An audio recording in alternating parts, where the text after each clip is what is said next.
Puskesmas.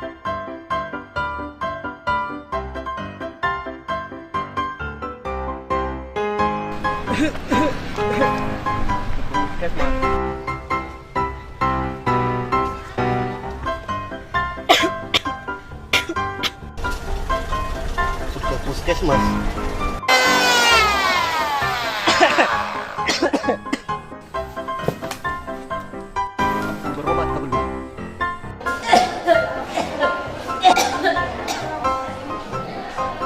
Sudah ke puskesmas.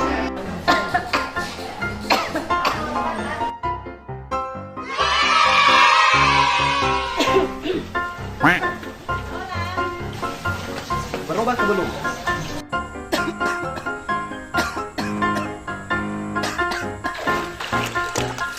Berobat ke belum? Dengarkan baik-baik pesan dokter. Batuk jangan dianggap sepele. Periksa dan pengobatan TBC itu gratis di semua puskesmas. Dengan minum obat secara rutin dan teratur selama 6 bulan, pace-mace bisa sembuh. Saat batuk, pace tutup mulut pakai tisu atau lengan atas. Karena TBC ditularkan lewat udara. Jadi, kamu ingat, jangan mudah sembarang tempat.